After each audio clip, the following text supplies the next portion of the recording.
Okay, so good evening, everyone. For those of you joining in the East Asian time zone, and good afternoon for those joining from Europe, and good morning for those joining from the United States.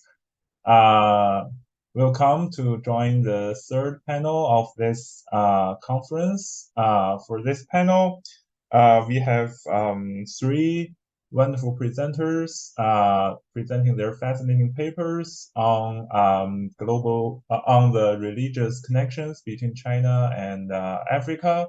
If you were here for the first section of this conference, there was a similar panel. Those three presenters presented mostly on Christianity in China and Africa, and this panel would make a very good match or complement to that one, presenting on other religions in this China-Africa connections. For now, let's start with our first presenter, Deng Zheyuan from University of Florida, who will present his paper entitled Chinese Muslims and Religious Encounter in Dakar's Chinatown. Yeah, Zheyuan, please. Okay. Thank you, everyone, for staying up so late tonight. And also, I'm really appreciate the opportunity to present my draft paper of some preliminary research has been done over the past year. And yeah, I'm still looking for more opportunities to conduct further field work and to develop this topic for further publication or other like bigger projects. My title here is Chinese Muslims and the Religious Encounters in Dakar's Chinatown.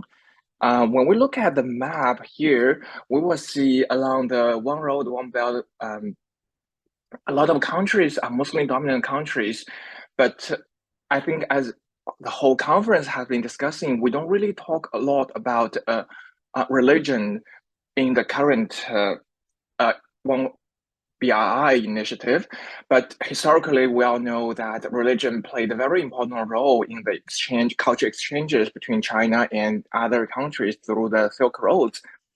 So last week, some scholars talked about Chinese companies build churches in Africa continent, but here it kind of reminds me about mosque construction projects conducted by Chinese companies in Africa, such as this one, Africa's largest mosque in Algeria was constructed by a Chinese state-owned company, and it was finished in 2019.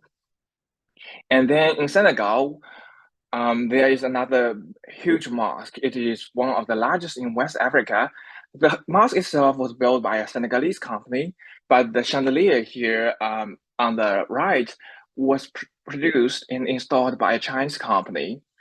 And then there are some scholars have talked about overseas Chinese Muslims, but I found that most of this research focused on either Middle East or Southeast Asia, and there are themes. The topic they engage is more related to the dynamics, whether the Chinese or Muslim Chinese and Muslim identities are compatible with each other, whether these overseas experience will make them more Muslim or make them more Chinese, things like that. So in my paper, I will touch a little bit about the identity issue, but I try to move beyond that and talk about their religious encounters, especially on the intra-Muslim differences that a lot of this literature has not included. So go back to the research side I'm talking about.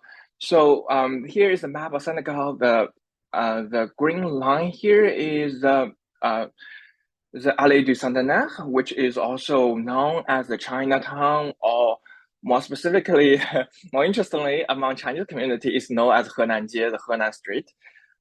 Here you can see a lot of Chinese shops. I marked, but these are only a few of them. They are which have presence on Google Map.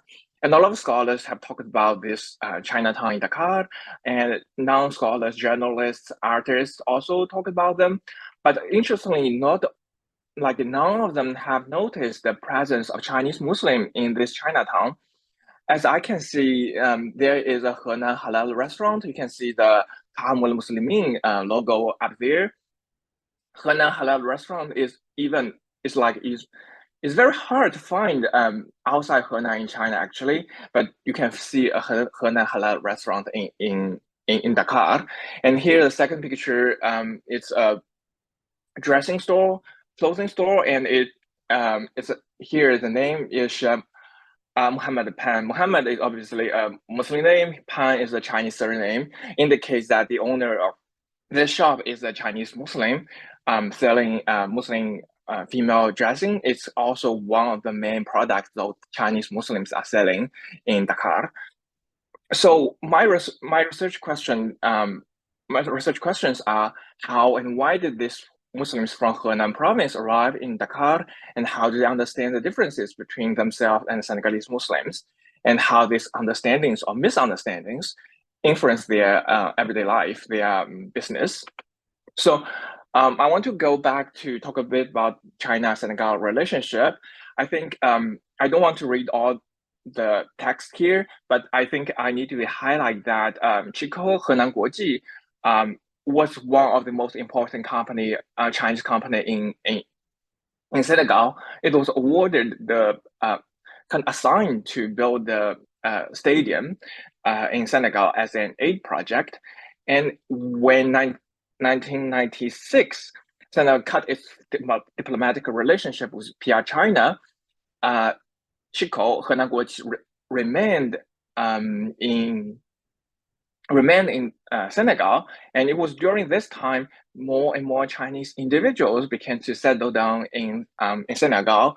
Chinese restaurants were opened, and people coming, most of them from Kaifeng, and there is one of the oldest Chinese restaurant in Dakar is called Dongjing Fandian. As you all know, Kaifeng used to be the east capital, Dongjing of China. And then during this time, one scholar mentioned that Chico Henan Guoji provided real fake work permits to allow a lot of people from Henan to arrive at Dakar, because a lot of former employees at Henan Guoji saw the opportunities, saw business opportunities when they saw a lot of Chinese products were brought back by Senegalese traders from China or from Dubai to the Senegalese market, and they made a lot of money. And some of them was also kind of influenced by the Shanghai in the 90s to jump into the business field. And when they became more successful, they brought their family members, relatives, friends. So they kind of dominated the Chinese community in Senegal. According to some estimations, around more than half of them Chinese in Dakar are from Henan province, and among them, interestingly, most of them are from Kaifeng. So considering the Hui population in Henan, though it's only like less than 1% of the total population of Henan province, still Henan has the third largest Hui population in China, only after Ningxia and Gansu. And I suggest that some of the employees of Chico Henan Guoji were Muslims, Hui Muslims. Then they brought their families. That's how the Chinese Muslim community in Dakar came into being. So when talk about Islam, Hui Muslims in Dakar, I think I should also mention about Islam in Kaifeng. So it has one of the very few Hui districts in Kaifeng, and there are two major Islamic sects in Kaifeng. One is Qadim, the traditional one, where they follow their practices of their ancestors. They have the ancestors, and then the second one is the Huani, was brought back by some Chinese scholars from the Arabia, but then it was introduced to Kaifeng by another Kaifeng Muslim in early early 20th century. So they respect the religious scripture, the Quran, the Hadith, but they are very strongly against the Sufi tradition, which is more common in northwest China. But I should emphasize that Sufi tradition is not present in Kaifeng, while on the contrary, Sufi tradition is a dominant Muslim Islamic tradition in Senegal, where the Tijaniya has the largest population, largest follower, while Murid is more politically active and it's very strong academically as well. So a lot of interviewees I encountered in Dakar, they came to Dakar mostly for business rather than religion. So it's quite different from those Chinese in Malaysia, either in Malaysia or in Gulf countries where religion played a much bigger role. So in Senegal, a lot of Chinese Muslims, Hui Muslims, they skip their daily prayers. They do not fast during Ramadan when Muslims are supposed to fast because Ramadan is a busy season of their business of the year. And they promote their products during the religious festivals. And Muslim restaurants also sell alcohol, which as many other Chinese Muslim restaurants do in China, but it's not common in many other countries. Yeah, so because they do not perform a lot of religious rituals, obligations, local Muslims don't really realize that these Chinese are Muslim as well. So one of my interviewees told some of her friends, someone just walking outside her store, told them that she has a Muslim name, she was born into a Muslim family, and they were shocked. They didn't know that, but they kind of adapted a better attitude towards her. And her landlord also, is happy to share food with them during the Eid Fitr. And then I think I argue that this kind of encounter has the potential to reinforce the Chinese identity. The same interviewee I mentioned earlier told me about, how these kind of reminded her about her experience studying in the mosque, and he tried to pick up some Quranic Arabic in Dakar, but because of her busy schedule and the available courses in mosque in Dakar, she was not able to do that. And I think this is something I want to highlight during my presentation, is that a lot of Chinese, even though they acknowledge that both Chinese and Senegalese are Muslims, but there are a lot of differences they have noticed. One is the life cycle events, the funerals, weddings are very different from China. And also some Chinese Muslims, they also kind of maintain their Chinese identity because they follow their Islamic calendar in China. One example is during the Ramadan, the date of the Eid al-Fitr was decided by whether the moon will be sighted, and some of the Muslims, Chinese Muslims in Dakar, they follow the Islamic calendar in China, in which the celebration, the Eid is one day later than the local calendar in Senegal. And then Chinese Muslim, ironically, who do not, fast, skip prayers, even drink alcohol, they kind of question whether these Senegalese are real Muslims. This is very interesting for me. So one interviewee I met at a Muslim restaurant, I'm not really sure he is Muslim or not, probably not. Okay. So he was saying that, they are fake pious because they pray hard, but they do not work hard. It's very interesting because I remember that the Mobilities Brotherhood emphasized a lot on working ethics. They are kind of hardworking people. And also in Michelsen's article earlier in this conference talked about Arab traders in Yiwu. They also mentioned about, we are here to work, we are hardworking people, and we are pious, but Chinese Muslims, they cheat, they do not work hard, they pray. It's kind of very interesting comparison here. And also another employee said that we Chinese Muslims, we do not pray towards the pictures as shown here. This shop is also owned by a Chinese.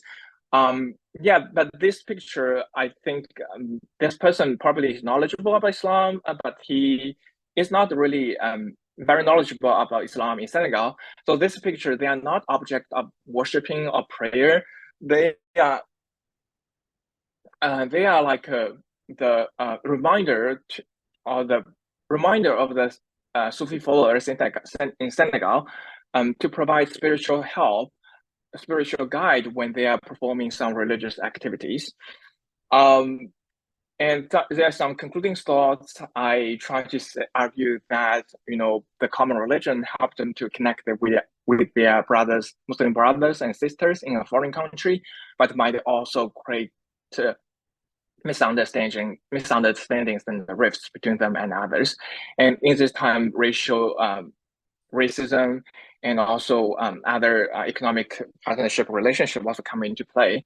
And then I also try to put this kind of research into dialogue with Islamic studies or global Islamic studies that I mentioned about this kind of Muslim identifications, who is Muslim based on religious ethics, working ethics, and ethics and religious activities are important in discussing Muslim identities and identifications in a global context. Yeah, that's it. Thank you. Thank you all for listening to this presentation. Yeah, I'm looking forward to your comments and questions. Okay. Thank you, Zheyuan. Thank you for your fascinating talk. Our third speaker of this panel, whom is also mentioned in Xuefei's presentation, is his collaborator, Li Hangwei from China Agricultural University. She will be presenting her paper on Shaolin Temple, entitled Shaolin Temple in Africa. Okay, let's welcome Hangwei.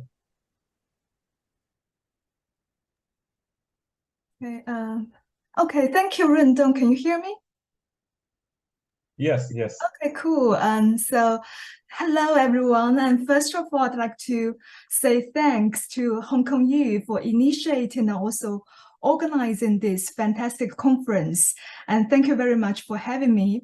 So my presentation today centers on my recent research on Shaolin Temple in Africa, through which I try to explore the establishment and also operation of the very first major Shaolin culture center in Africa, located in Zambia.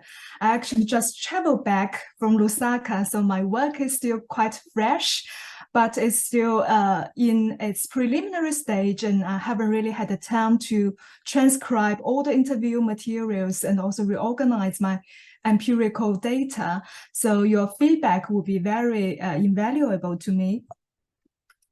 And before I proceed, I'd like to quickly share two brief videos to give you a sense of Shaolin's presence in Africa.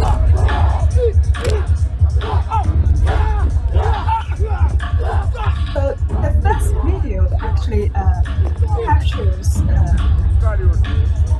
the Zambia's annual agriculture and commercial exhibition show, which was taken by me, where you can see the Shaolin performance in Zambia. Actually, there is a lady here, and she's the vice president of Zambia, Italian Ning. All right. And the next video I'm going to play was taken by Master Yan Lun, the headmaster of Shaolin Culture Center in Zambia, and it's also linked to the video I took, because after the vice president witnessed the performance, the following day she sent her permanent secretary to pay a visit to the Zambian Shaolin Culture Center. And during this visit, the PS highlighted that while Zambia's predominant faith is Christianity, and the nation prides itself on its remarkable religious tolerance. And according to the PS, within the Shaolin Temple's presence in Zambia, Buddhism should also be integrated into Zambia's religious belief system. So the PS also invited the Shaolin Culture Center to participate in the National Religious Conference next year. So I'll show the video quickly.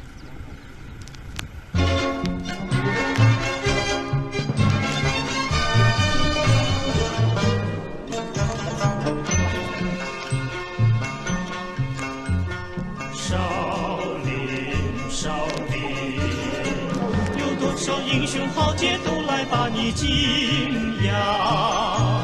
少林，少林，有多少神奇故事到处把你传扬？精湛的武艺，气势也无双。少林寺威震四方，悠久的历史，源远流长。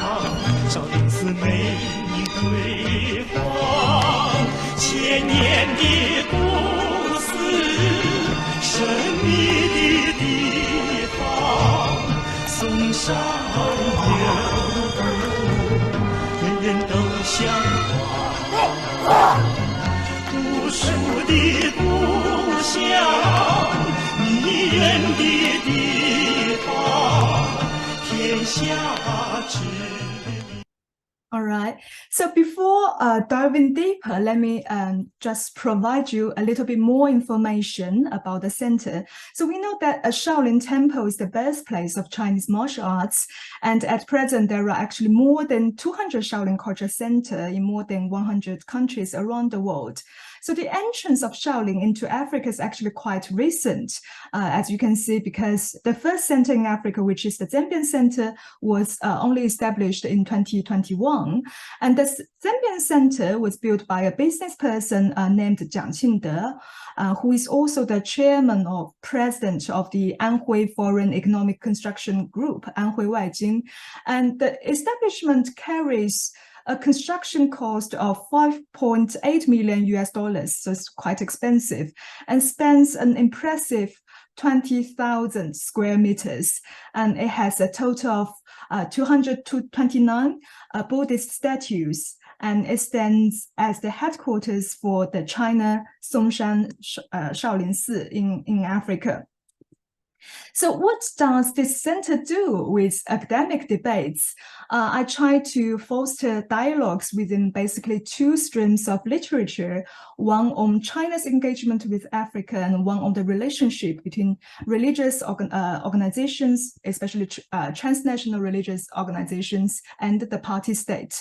And my own research has been devoted to understanding the multifaceted dimensions of China-Africa engagement.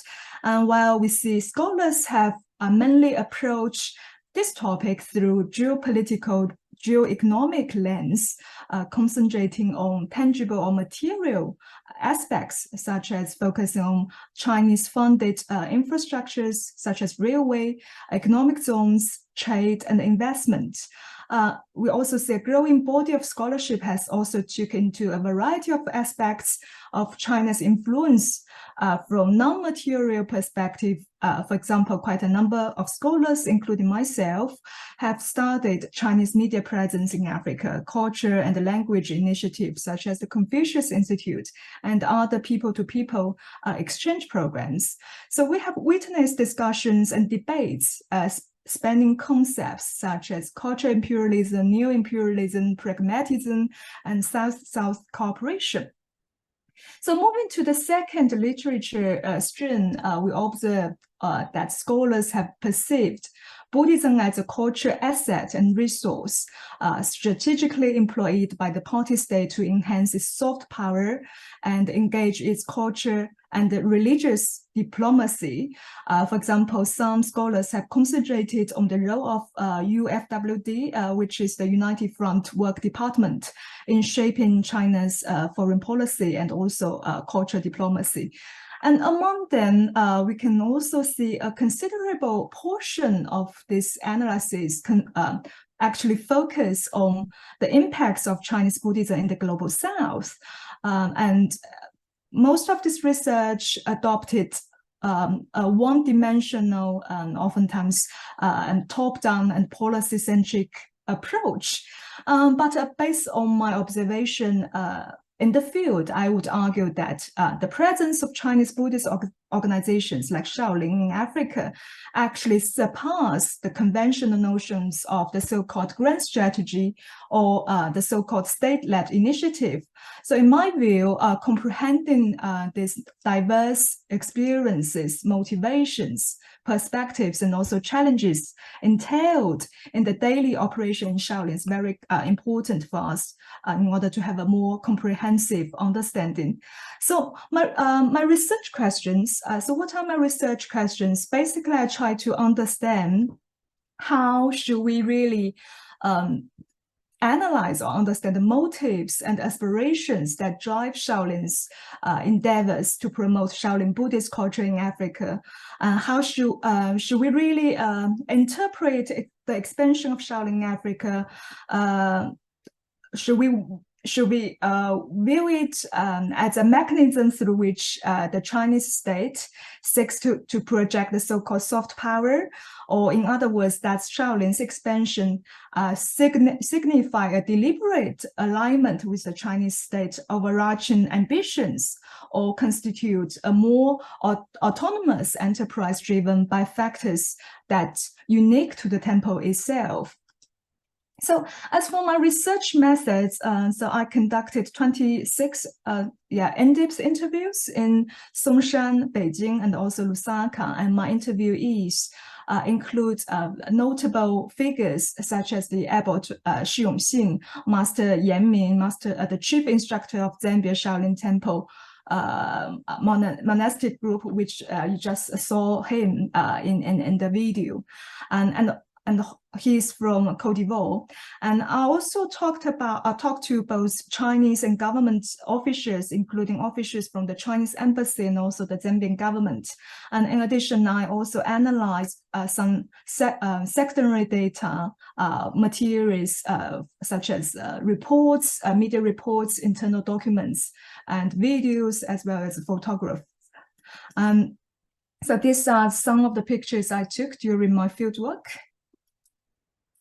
And next, I want to talk maybe a little bit more about the first African Shaolin Kung Fu Games, as I found that it's quite intriguing. So in June this year, we know that the Shaolin Culture Center in Zambia hosted the first ever African Shaolin Kung Fu Games in Lusaka. They call it Feizhou Shaolin Kaogong.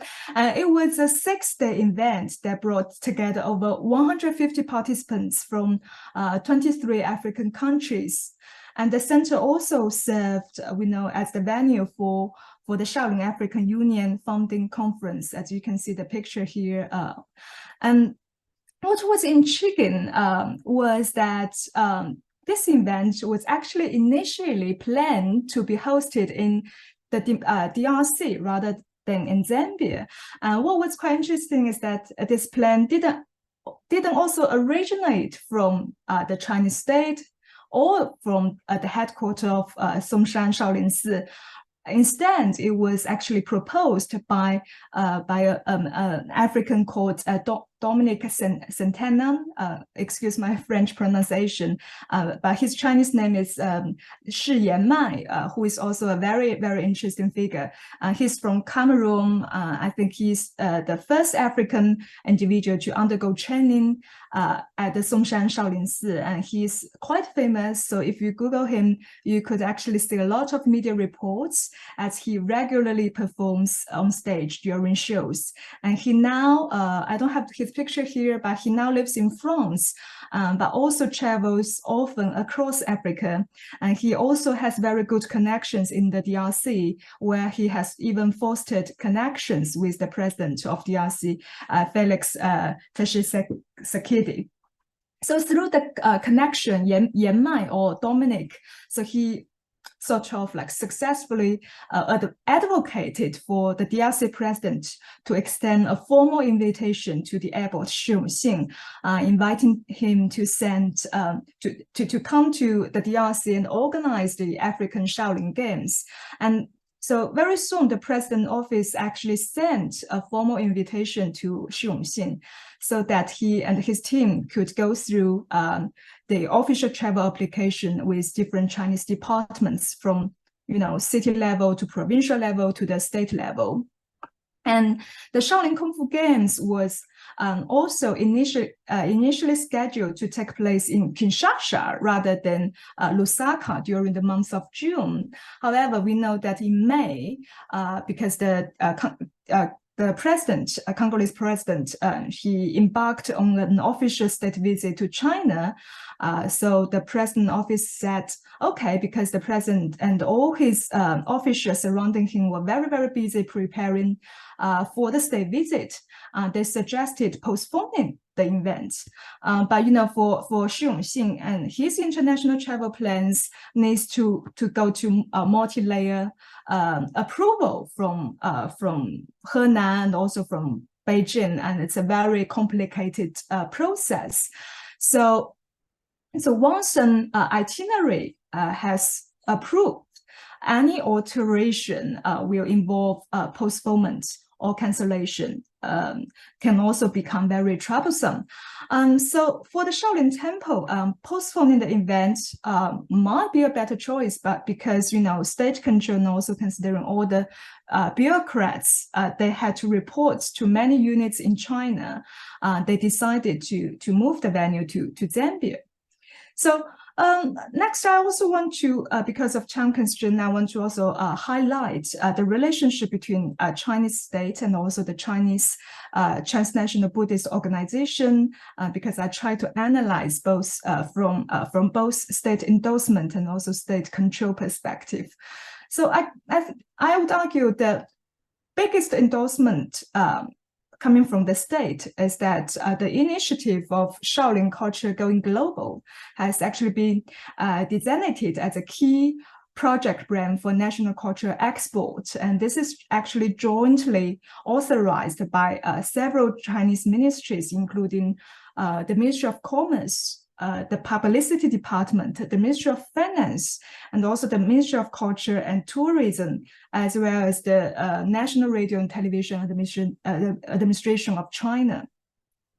So, and the responsibility for this project has been entrusted to the Henan Shaolin Intangible Assets Management Company.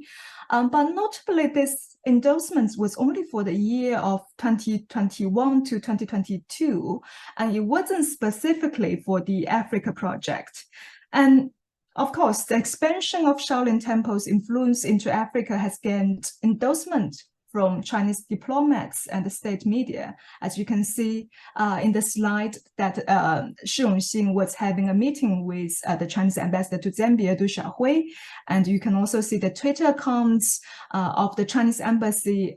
If you Googled, you can see the Chinese embassies in Kenya, in Tanzania, and also along with Wu Peng, who is the Director General of the Department of African Affairs at the Foreign Ministry, have all shared videos of Shaolin Temple in Zambia. Chinese state media. It's 15 minutes, so please wrap up your presentation. Sure, I'll just wrap up. A few quick sentences. Okay. Sure. There is also the state control dimension, which I wanted to highlight, but I didn't have enough time. But as you can see, there is this wall showcase the administrative measures for Buddhist personnel in Henan province. So state control and also censorship on religion in China is still very strict, and it also affects Buddhist organization abroad. So, for example, there's an interesting quote from Yanlun. He said that the state may occasionally provide encouragement, but also impose shackles. So now we just try to dance with the shackles. And so, yeah, let me just quickly wrap up. So what I want to argue is that the key factors driving Shaolin Goes Global initiatives not actually singularly coming from the state. It's not simply a state-driven or top-down. Rather, I would argue emerge from a complex interplay of different dynamics. So there is actually a diverse range of motivations behind. And I also want to highlight African agency here because I mentioned the role played by African monks such as Yanming and Yanmai, and their efforts in propagating Buddhism, and also Kung Fu in Africa can also contribute to the debates surrounding African agency within the broader Africa-China relations. I'll end here. Thank you. Yeah. Thank you, Hangwei, and thank you again for our 3 wonderful presenters and their rich papers. I think for now you all have many questions and comments to make. So for now, let's welcome our discussant, Dr. Li Ji from University of Hong Kong, to bring some of these questions and comments out first. Okay, please. Okay, thank you, Rundong. Thank you very much for inviting me to be the discussant. Actually, I was assigned to be the discussant for the first panel because I'm a historian of Christianity in China. But because our colleague Justin, I think right now he is in a time zone very unfriendly to him, so we switched. But however, I feel very lucky that I get the chance to read the 3 papers. As I said, I'm a historian working on Christianity in China, so usually I deal with documents, I deal with people from the past. But all the 3 papers, they work based on very solid, though sometimes it's a little bit preliminary, field work on contemporary China. So I really learned a lot. And I read all the papers with great interest. And I feel so impressed that most of the papers, most of your field work are done in recent 3 years. And especially in your papers, you mentioned when you did the field work, most of them are done by in the 2021 and 2022 during the pandemic. So most of us Chinese were locked down, either locked down or stuck somewhere. So I'm very, very impressed by your field work during the pandemic. And all the field work and observation are very fresh. I noticed, Yuhang, you mentioned the 6-day Shaolin game. That's very recent in 2023. So that brought us a lot of new information and very fresh from your field work. So I'm very impressed. So I'm going to have some general comments and questions for all of you and some specific questions here. The 3 countries, Senegal, Madagascar, and Zambia, they're located in different parts of Africa. So for us and most the general public and Chinese, we treat Africa as the identity. But for the experts of Africa, even though I'm not the expert of Africa, but we notice the 3 countries, they are located in different parts of Africa. Western part of Africa, the Zambia is in the south central landlocked country, and Madagascar. So I'm sure that the local situation, political situation, local policy, and are different from each of these countries. So I'm very curious. Can you introduce maybe in your response a little bit more of the local political situation or their religious policies, so that can help us to better understand how the Chinese Muslim or the Shaolin temple or the other Buddhist groups can fit in localized in the local situation. This is because also I know so little about African politics countries. So maybe you can introduce a little bit more about the general background of your own field work country. So I think that can help us better understand. The next question in general is about the role of state. I think all 3 studies papers, you all discussed about the role of state and kind of challenged the very conventional discourses about going to Africa is a kind of soft power display of China, the rise in China or the Chinese government investment.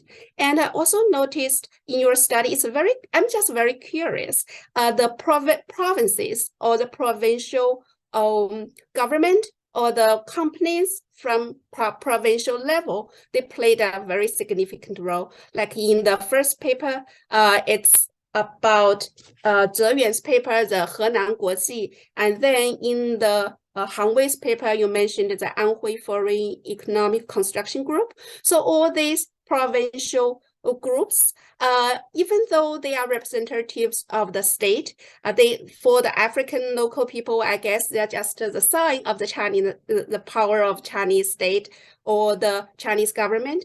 But if we switch the angle from the central government and provincial government, I'm just curious if there is difference there. So can we find any like the local agency or the local interest from these different provinces? They may play a different role, or they have some other interests or strategies from their own local perspective from these provinces.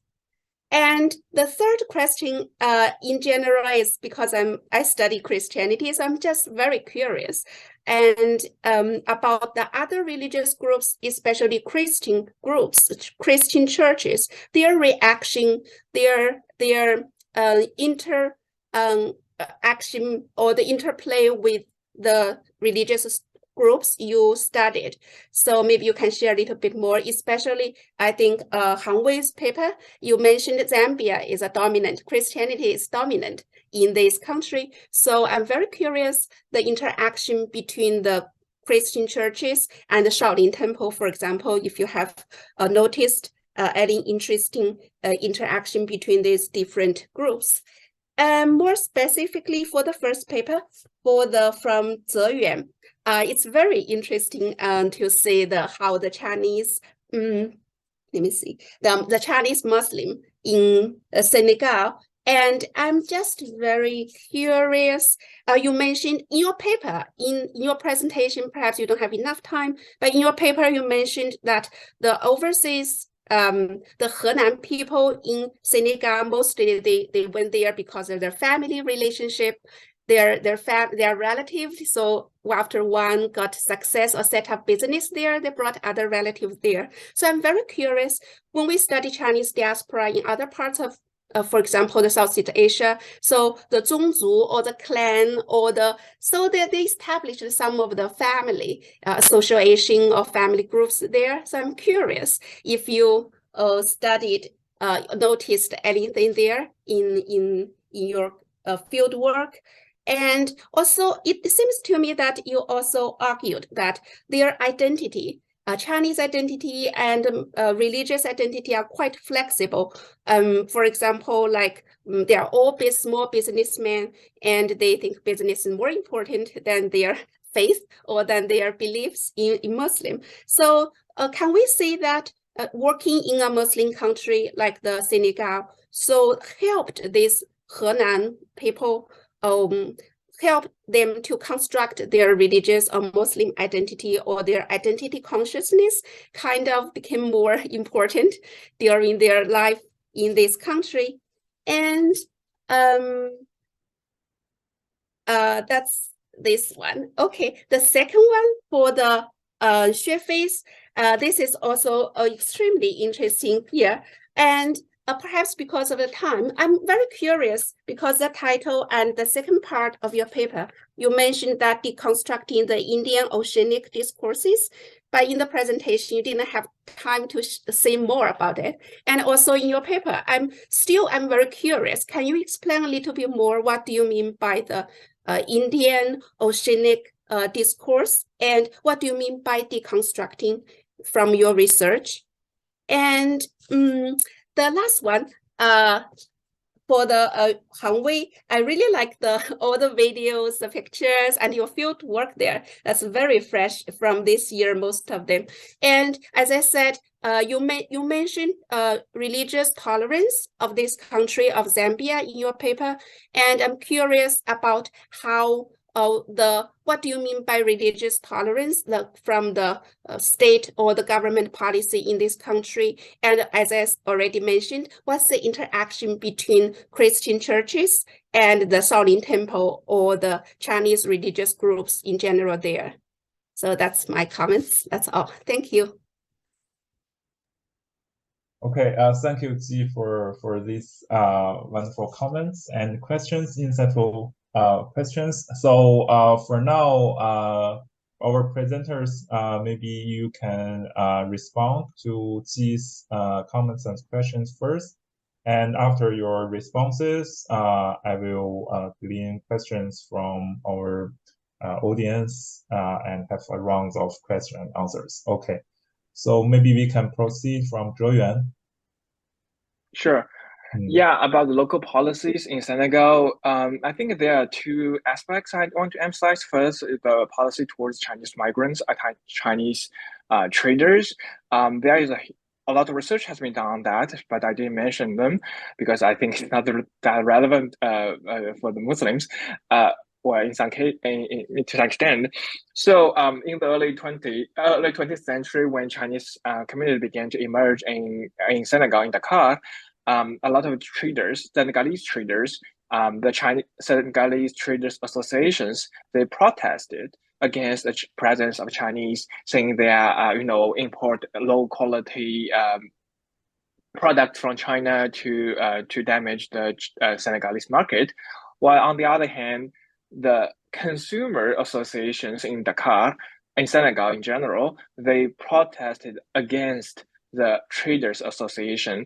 They argue that we should protect those Chinese traders. They brought cheaper products for us consumers. So there is a tension within the Senegalese community between consumers and traders who are the competitors of the Chinese. So you see, the government doesn't really interfere a lot. So the Chinese community still really existed in Dakar. And talking about the religious policy, Senegal is a secular country, it's a democratic country in Africa. It doesn't have any coup as many other countries.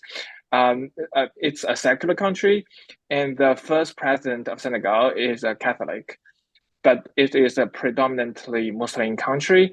And because it is also a former French colony, so it has some secularism influenced by France, which is called laïcité. But in Senegal, the Sufi institutions, Sufi orders, they have a much closer relationship with the state. So the Murid, they are economically and politically strong. So they have the government kind of control and also support these Sufi traditions. Yes, provincial actors. Locals, they don't really distinguish between Henan people and other Chinese. While but among the Chinese communities, they do, because the Senegal, the Chinatown known in the local community is also known as Henanjie. So in China, in the Chinese community, people consciously distinguish themselves. Some of them distinguish Henan people and other people. Yeah. I'm also curious. Are they both surnamed like Ma, or do they have like Ellen, Chinese Hui? We cannot tell them from our daily life if they're Muslim or not. Yeah. Some of them have. Yes. Yeah. There are some. Hai, also the Pan I showed earlier. I'm not sure it's a very common Muslim name though. And about the clan Zhongzhu, I don't think like Zhongzhu is that strong traditionally. Presently in Henan as in other like Fujian or Guangdong, and also Henan is not a traditionally migration province in China, as Guangzhou, Henan, or even Zhejiang. So a lot of them are really employees from the Chico Henan Guoji, and then they brought their family members to Dakar. Yes, so for the religious identity, I think it's still question mark should be there, because in one case I talked about the potential to reinforce her religious identity, for her to pick up some Quranic Arabic in Dakar, but she didn't do that. And also some Chinese Muslims, they use their Chinese identity, like the shop name I showed earlier. They use the like Muhammad Pan as a kind of part of their branding to promote their products for the Muslim consumers. But I think here the religious identity issue is not that obvious or that important in like some cases in Gulf countries, in Dubai, or in Southeast Asia, like Malaysia. People don't really talk that much about religion, actually. And also there is also a very kind of discussion in Chinese academia as well about whether Hui are automatically Muslim. So whether you are here, I kind of blurred this debate and I didn't really talk too much about like whether a Hui people is a Muslim or not. So one interviewee said, I'm a Hui, I'm ethnic Hui, but I'm not a practicing Muslim anymore. So this kind of tricky relationship between ethnicity and religion is also something I need to conduct more research in the future. And also, I think that's it. I think that's all I want to answer. If I have more questions, yeah, please. Okay, thank you, Zheyuan. So it's Xuefei's turn to make some responses. In Madagascar, I would say statistically, there are 50% people believe in Catholics, and the other 50% believe in their traditional religion, but it's not this traditional religion from the African continent. It's more of an Austronesian root. So, for example, veneration of ancestors and belief in karma, and so this is very interesting. So all these Buddhists in Madagascar, they emphasize this superstition of the Malagasy people is very convenient for them to teach them Buddhism, some basic ideas of Buddhism. So and the Malagasy people, they are, well, first of all, the state promotes a free religious policy. So they all said that it's very easy for them to register as a religious group, and so most of the officials they encountered were quite open. In ACC Madagascar, there are even some children from these officials' family, and they wanted to foster a relation with whatever China or Taiwan. So to make them children like more closer to these Asian countries. And then also in Shizu Temple has the direct bank from some high-ranking officials from Madagascar's presidential palace. So so it might be controversial if they try to engage this elite politics in Africa, but I don't think they ever encountered any like religious problems in the country. So it's quite free. So then there also so then talking about I can answer your question about if what about the Christian church or Catholic church in Madagascar reaction to Buddhism or the Indian Ocean, what the Indian Ocean discourse and my deconstruction is. So first of all, this Buddhist landscape in Madagascar, I would say partly can be attributed to Madagascar's unique geographical location. So it has such a unique location and history in the Indian Ocean exchanges. So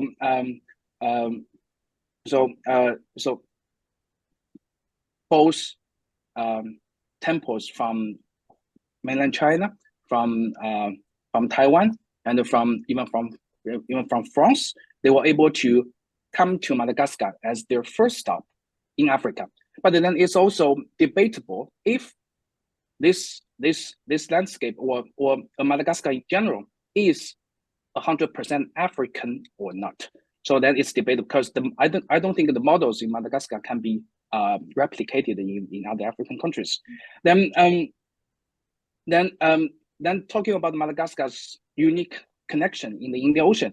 So there are actually Singaporean and Malaysian Christian churches in Madagascar since maybe 50 or 60 years ago, and their old clergy sadly died during pandemic, and or even from Hong Kong. So there were actually competing Christian churches, Chinese Christian churches from Hong Kong and Malaysia to each other. So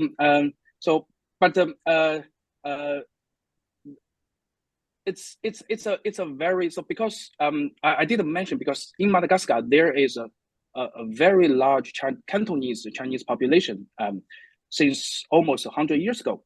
So it's the third largest Chinese population in Africa, just after Mauritius and South Africa. So so the market is there. It's very large. And I also saw David's question in the chat box. So then it comes to the to the Mila Dadao, to the Maitreyan Great Dao. So if it is Buddhist, or if it identifies itself as the Buddhist, it actually doesn't matter in the Malagasy context, because when they came to Madagascar, there was a vacuum of faith among this huge Chinese population in Madagascar. So they had their old temples on the one coastal city, but then in the capital there was no religious, no Buddhist places for Chinese migrations, only Christianity. Then so Mila Dado, they took the opportunity and they came to the capital city, and so these Chinese, old Cantonese Buddhists, they began to flock in Mila Dado in the first few years, but many of them they quit because they realized it was not real Buddhism. So the time I went to Mila Dado, they were actually quite like the business was not very good. So they were reluctant at the beginning to meet me, and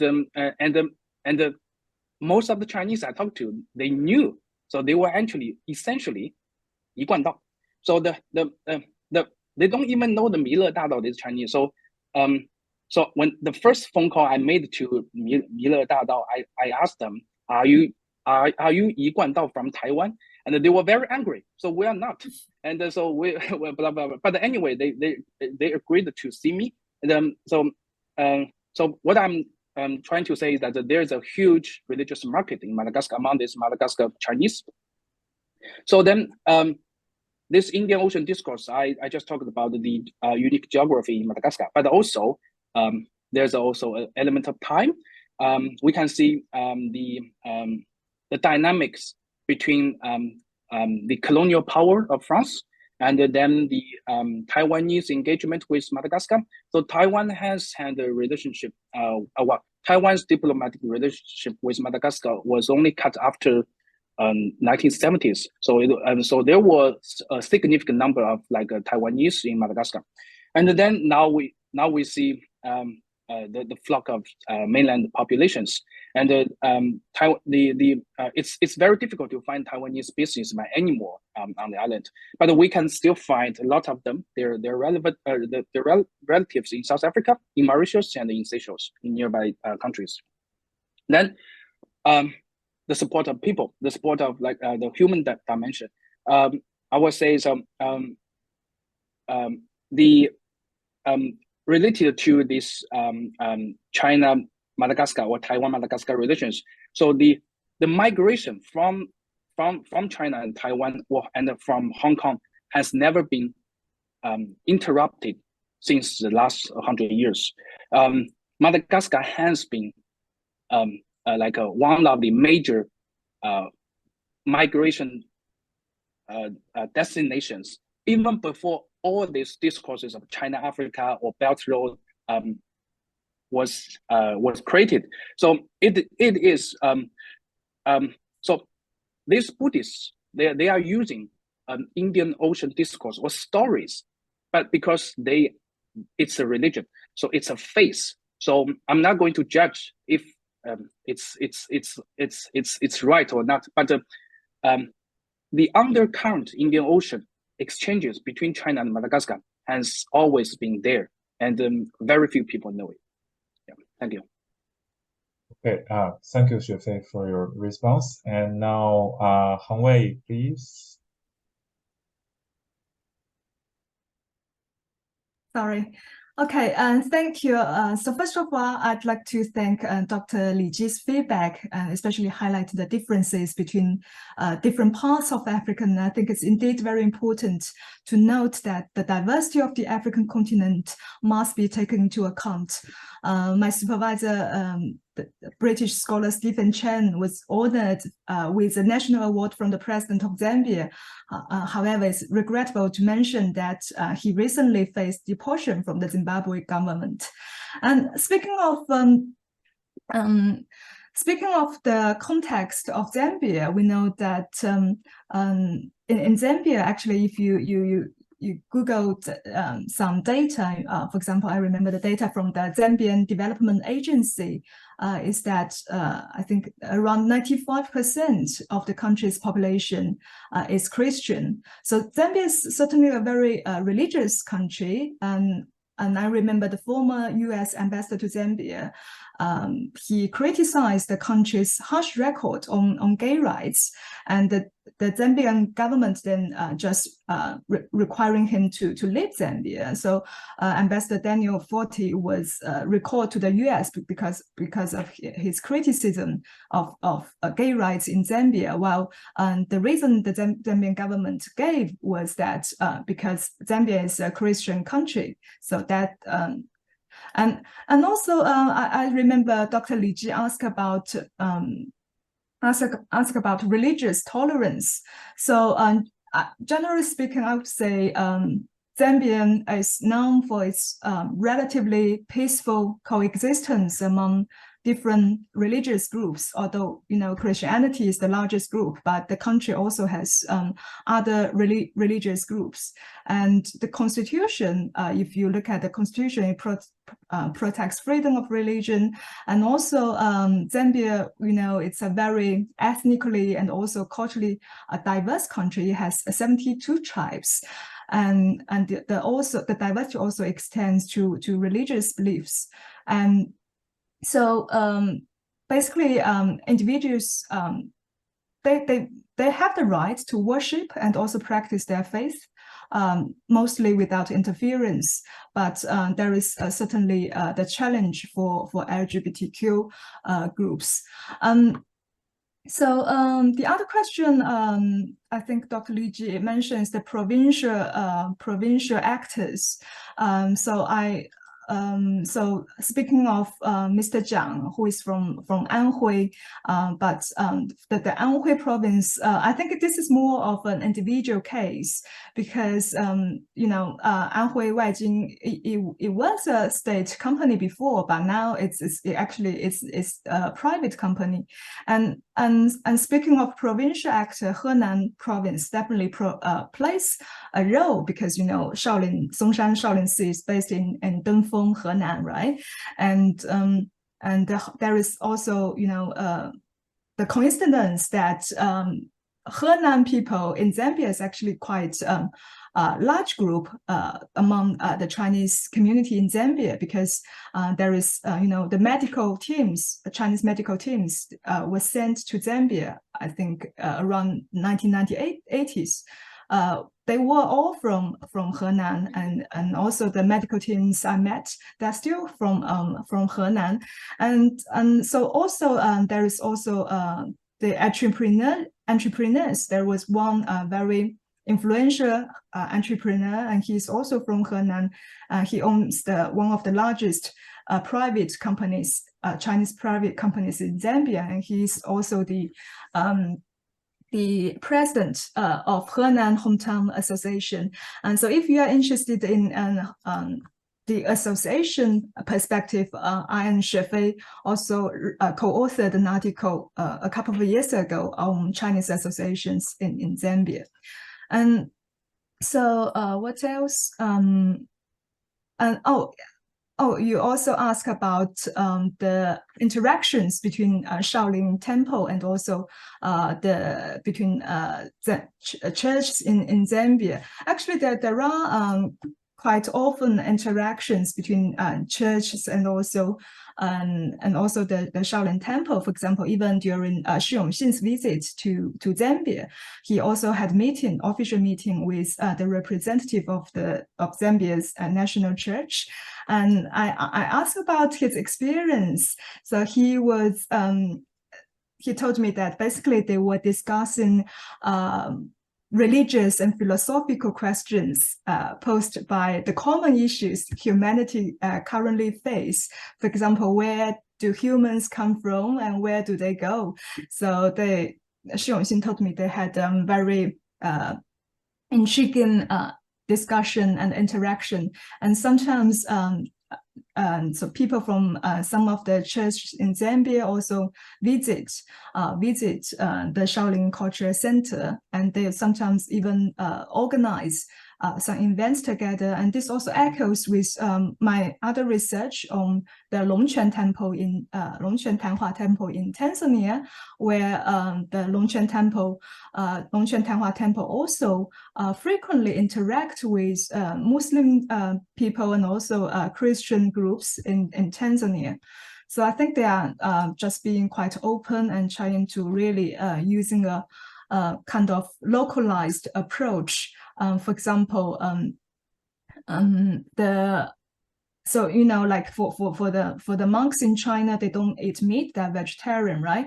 But in Zambia, they like for the African monks and also the children who live in the Shaolin temple, they actually don't force them to become a vegetarian. They can still consume meat, and also because considering some of the children, they have been actually nurtured in Christian households before joining the temple. So the masters such as Yan Kun, they told me that it's important not to impose Buddhism upon them. And sometimes there are also cases that children can concurrently engage with two religions, which is Christianity and Buddhism. Because according to Master Yanlun, basically he says that they can choose whatever they want, whatever they prefer, and whatever they like.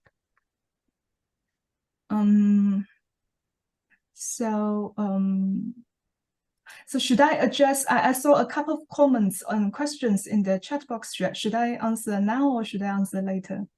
Yeah, maybe let's invite the people asking questions to ask or make some explanations to their questions first, and then we take turns to answer the questions.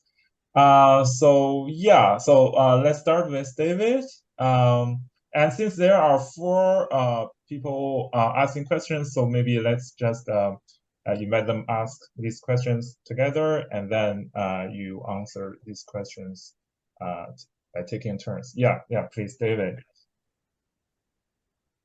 Okay, well, actually, the first, I believe that the first question was kind of addressed. Although, I mean, you mentioned that it didn't matter what the identity is because there's this wide open market. There's just too much demand for any kind of Chinese religion among the Chinese community in Madagascar. But nonetheless, I still, I guess, I mean, to what extent do they themselves I mean, maybe it doesn't matter then. They just want any kind of religion or any kind of Chinese religion. To what extent, I guess my question is still, to what extent is the Buddhist identity important here? Because, for example, Yiguan Dao, I mean, I don't know enough about Mitre Da Dao, but Yiguan Dao, in some places, it promotes itself as very Confucian. So it takes more of a Confucian identity.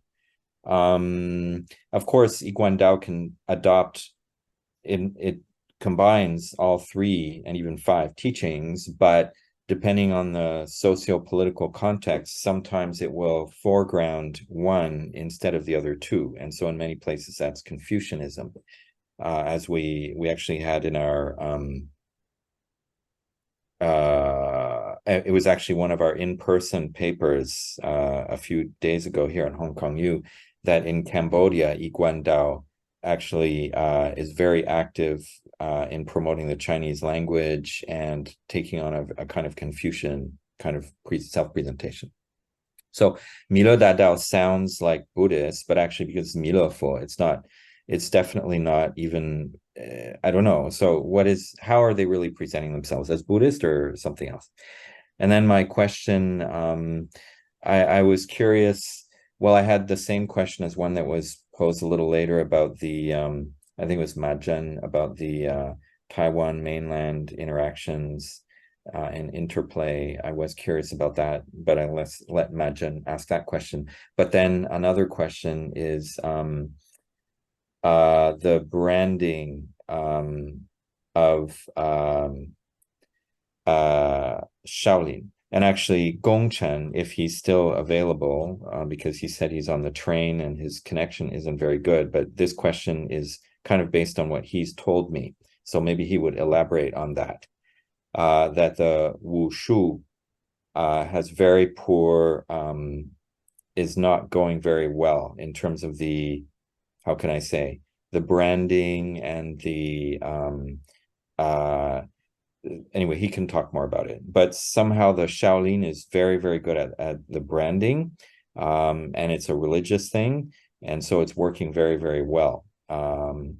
And I was wondering if anybody has talked about that in your research, made any comparisons between the Shaolin and the secular Wushu, and how do they fit within that broader field of martial arts? Yeah.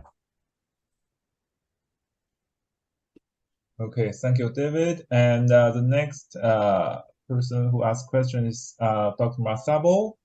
Dr. Masabo. Yeah, Yes. yeah. Thank you. I wanted to learn from Lee, especially the experience she got from the field research, especially given that Africa is a religious continent. Now, the Shaolin seems to be the latecomers. So how did they really manage to cross the already established major religions like Islam, Christianity, and the African traditional religions? And how easy was it, or how difficult was it for them to get established in Zambia, given to Zambia is a dominantly Christian country? So how easy was it for them to realize this mission for evangelization that they undertook? Okay, thank you, Dr. Masabo. And the next one is from Ma Zhen. Okay, thank you very much. I just have a very brief question to Xuefei. So in your presentation, it seems like that both the Taiwanese and the mainland Buddhist temples are all present in Africa and also in Madagascar. So my question is that how does the relationship between the temples from mainland China and temples from Taiwan look like? And do they kind of compete with each other, or do they kind of collaborate? And I also have a kind of a follow-up question to I think to Hangwei, right? Because I saw in your video that, or maybe it's still Xuefei's video. I saw in one of your videos that there were some nuns and female figures there, like doing kind of donations and interact with the local African people. So I'm wondering, what are the roles of the like nuns or female lay people? The role look like in the establishment of Buddhism in Africa? Because I remember when I was in Europe, the Liuzu temple in Guangdong, they sent lots of nuns to Germany, France, Italy, and also in many countries in Europe to establish the meditation centers in Europe. And they said that because nuns look like they are very more friendly and non-threatening. So I'm wondering what are the special rules of those nuns are planning. Thank you very much. Yeah, and for this round of question answer, lastly, Gong Chen, are you here? Yeah.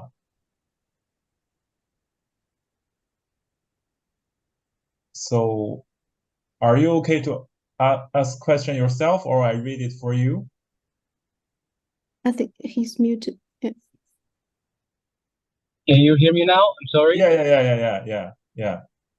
Okay, so a little bit context about the questions Professor Palmer just posted in the box, and my question is that, you know, Chinese martial arts in the context of China, they have divided into the modern wushu, which is the pinyin of the Chinese martial arts, wushu. So it's a modern and a more secular form of and sport form. And you guys may remember that in the presentation, the ministers that governs the Shaolin in China is actually there's no sports ministry involved, and so and Shaolin is in another sphere because it's religious, and it's based on a temple, a Buddhist temple, and so I think David's question is more about the difference, you know, because it's separate in different sections. It's the sport, secular, wushu, and a religious Buddhist Shaolin. So in Zambia, so based on that, my own question is about, you know, also in the Chinese context, the Shaolin temple is sometimes often criticized as over merchandization too much. Shi Yongxing is like running Shaolin temple like a company, and I wonder if the local people are aware of such critics. So it's mainly about question of the local response to their local awareness of Shaolin's image in China or in other places in the world. So thank you. Is that okay? Yeah. That's clear. Yeah. So I think we have roughly 10 minutes left. So when you respond to these questions or comments, please keep your answers brief at roughly 3 to 4 minutes each of you. So yeah, please. Yeah, go ahead. Yeah, maybe let's start with Xuefei. I'll give a quick follow-up answer to David. So yes, for me, so during my fieldwork, so I observed 3 elements in Madagascar. So Buddhism, Confucianism, and also Taoism. So but I will say the major attraction, so what they sell to the local Chinese is Buddhism. So they repeat saying that Buddha and the Pusa and also these ceremonies and coincidentally same to this Buddhism festivals. So but of course then when people go to their Buddha hall and Fotang, then they will quickly realize that okay, something different from their understanding. So then they quit. And then to Ma Zhen's question. So yes, so I would say the Taiwanese and mainland temples, they are neither cooperating or competing. They are kind of independent from each other because the religious foundation they target are different. So one is trying to grooming Africanized Buddhism from children, and the one is targeting the mainland believers. So they want to cash in this religion very quickly because they are building like large temples. And then about the nuns, yes, there are many nuns there because it's a troupe. So it's like a music performance troupe. So the half of the members are female, So this temple in Madagascar is essentially quite controversial, because they even branding the most beautiful nun in China. So it's very strange, beautiful and the nun are combined together. And though, but there are also like lay practitioners quickly converted.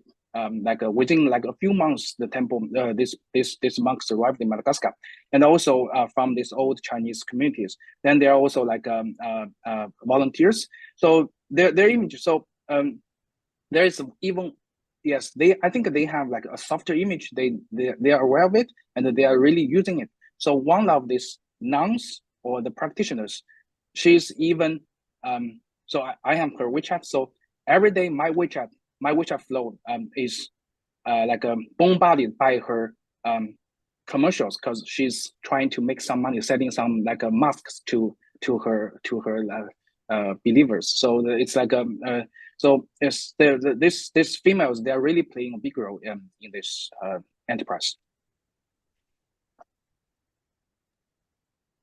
Okay, and then Hangwei. Sure, thank you. And also thank you, Professor Palmer, to raise, and also Gong Chen to raise about the question in terms of the differences in terms of branding Shaolin Kung Fu and also branding the secular Wushu. And actually and also with Xuefei, we actually visited a number of martial arts schools in Dengfeng. So we noticed the differences. And I would say, okay, Shaolin definitely branding Shaolin Kung Fu. Shaolin is quite good at branding its brand, branding Shaolin Kung Fu, especially not only through the Chinese monks, but also through the African monks, African warriors, and also the African trainees through the previous workshop and also programs. So that actually also links to the brief history about Shaolin and also Africa. And indeed, in terms of the techniques and the forms Shaolin Kung Fu have or perform are very different, very different from Wushu. And Shaolin Kung Fu has very deep roots in Chinese Buddhist philosophy, as we know.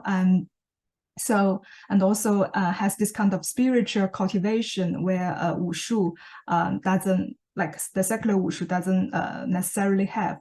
And then in their training and also daily education, the Shaolin Culture Center in Zambia actually focus quite a lot on Buddhist philosophy and also arts. As well as language, and also they need to for example memorize for example Jing Gang Jing, and so in terms of and thank you especially thank you Gong Chen to ask this question while you are driving. And I hope you drive safely. But I guess I don't have too much time to elaborate this more. But let me we can also discuss it further, maybe through emails or through another conversation. But now let me also answer the other question raised by Mr. Masabu from Tanzania. So his question is basically the challenges, was it difficult or was it easy for the Shaolin monks to get accepted or resisted? So I did also ask the questions to Master Yanlun, Master Yan Kun, and Master Yan Min. For them, they are quite philosophical. So when I ask about challenges, they are like, oh, it's okay. When you want to do things, there are always challenges ahead. But I think for them, actually, they think the majority challenges actually sometimes come from domestic, because there is state control, and also it's very there is also a lot of regulation in terms of using funding from Shaolin, and because Shaolin Cultural Center in Zambia is based outside of China, so using the funding from its headquarters can also become quite problematic. So they need to really think about strategies on how to let the Shaolin Cultural Center sustainable. And as for the local acceptance, and I would say that in terms of the awareness of also the domestic critiques of Shaolin martial arts, and also the over-commercialization and the challenges from contemporary mixed martial arts, I might not be widely known among the general population of Zambia, because the general population of Zambia consume all the information, most of the information about Shaolin through media. So now, currently, most of the Zambian media, they focus on Shaolin's presence in Zambia, rather its scandals or news in domestic China. So I wouldn't say it's widely acknowledged or widely known in Zambia. And also, I guess another a big challenge for them, for Shaolin operating in Zambia, is that they're actually quite worried about the media's reporting, because so there has been anti-Chinese sentiment in Zambia because of populism in the country, especially the late President Michael Sata. When he was opposition leader, he used very sensational language to and say that he wanted to kick the Chinese out. So there is, I think things are getting better now, but then there is still this kind of anti-Chinese sentiment in the country, especially in, for example, Copperbelt province, where there is also a quite large presence of Chinese mining companies in the country. So that can be a potential challenge for them in terms of how to deal with media, especially when there is negative coverage about Chinese presence in the country.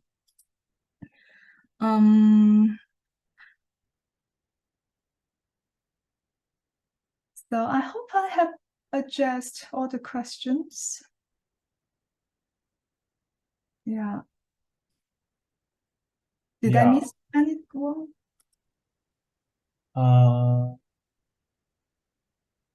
Yeah, I think so. And it's almost the time, but since most of the questions were addressed to Xuefei and Hangwei, I would ask a quick question to Zheyuan. In the other panel on Africa and Islam in this conference, there was much discussion on the concept and the practice of halal. So I was wondering if those Chinese Muslims living in Senegal, they have some differences in the understanding of the concepts and the practices of halal with local practices and systems of this concept. Do this concept like facilitate their interactions with local Senegalese, or there are some say contradictions with their habits? So yeah, if you have any comments. Yeah, thank you for the question, Rundong. Yeah, the food, you mean the halal, right? The food, the halal industry, earlier the scholars have talked about.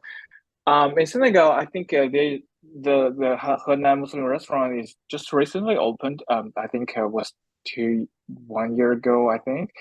And the owner, actually, I heard some rumors saying that he is not actually a Muslim. He is just a normal person, a Han person from Henan, but he branded his Henan restaurant as a halal Muslim restaurant to attract his customers. So most of his customers, the menu is all in Mandarin Chinese, and most of his customers are local Chinese, no, Chinese in Senegal. But I heard, through my interviews with the restaurant owners, they told me that not many Henan Hui Muslims came to the restaurant to eat because most of them prefer to cook at their home because it's cheaper and they can make whatever they want. So I don't see like a lot of them are really like consuming a large quantity of local cuisine, local Senegalese cuisine.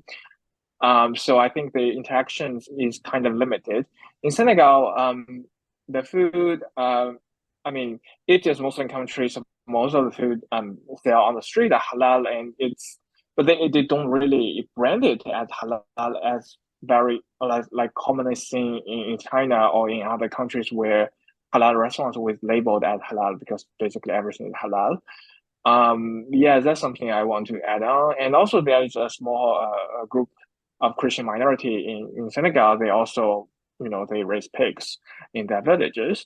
So some Chinese communities, non-Muslims, they will also buy pork from those Christians. Yeah, that's something interesting I want to add on. But in terms of food and those halal food, I don't think it's it's a very common like interaction between Senegalese and Chinese Muslims. Yeah. Thank you. Okay. Thank you, Zheyuan, and thank you all, our three wonderful presenters for your wonderful talks and fascinating papers, and also thank Dr. Li Ji for her provoking and insightful comments and questions. I think this panel comes to an end, and thank you everybody for being here. Thank you. Thank you.